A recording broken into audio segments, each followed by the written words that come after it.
the Bean Challenge, kids version, adult version, both good versions, both talking about the power of Christian community, the power of team. I like it how the kids kind of calls it their power of team, thinking about what we do together and the strength that comes from that. There's some great examples in there about how about aspen trees and how they grow. But sitting here beside my Risaka here this morning, I was reminded when I came out here, it's beautiful morning again here, just lovely weather.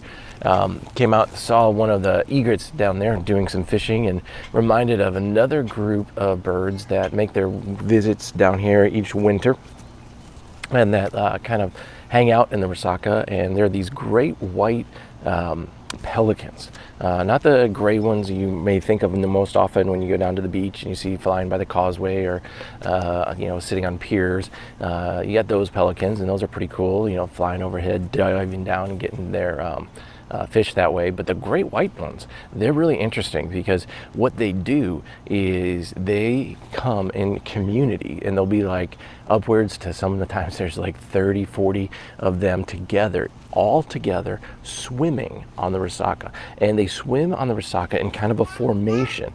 And what they do is, as they swim together, they also synchronize dive together. So it's pretty cool because all of a sudden you'll see them all kind of, they're kind of herding the fish into an area. Sometimes they'll herd them up to like one of the sides of the Risaka up against a wall, and then they'll all go down together and then come back up, and sure enough you'll see the fish being swallowed through their tight little necks there. And it's interesting because I mentioned it because they couldn't do that otherwise. If they were just swimming by themselves, they would not be able to eat as much. But by coming together as a large group, they're able to move the fish together, and then together go down and together eat. And they eat really well all winter long in my backyard. It's fascinating to watch. We've never gotten tired of watching that happen and watching them as they swim through the water to eat together.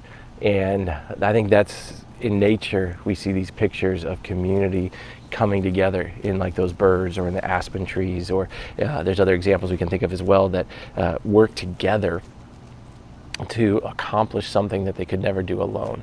And I think about that too, in the power of community that God has placed us in.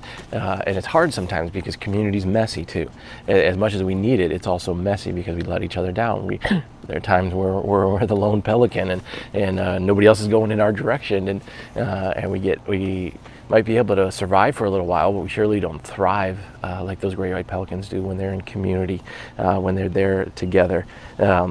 And as you think about that, I was thinking too that there's a passage in here in the no thank you flies called in the Bean Challenge kids. He quotes from Ecclesiastes 4 verse 12, and by yourself you are unprotected. With a friend you can face the worst. Can you round up a third? A three-stranded rope isn't easily snapped. As Christians, we all have a third strand that is unbreakable, and that third strand is Jesus. Sometimes in your life, you will feel alone and lost, but even when other people let you down, you are never alone. You will never be broken when Jesus is with you. That's a great reminder this morning that, whatever you're doing, wherever you're at, you may feel the brokenness of community that has let you down. No, Jesus ain't going to let you down. He's never going to let you down. In fact, what he wants to do is pour into you forgiveness, so that as you live in the forgiveness that he has given to you, you might be able to pour out that forgiveness into the community you're a part of, so that you can seek restoration, so you can seek wholeness. It's never going to be perfect on this side of eternity, but we do know that we are made for that community, and we can live in that community. Another Bible passage too from the adult edition this morning, from Romans chapter 12 verses 4 through 5. For just as each of us has one body with many members, and though these members do not all have the same function, so in Christ, though many form one body, each member belongs to all the others. Each belongs to the others.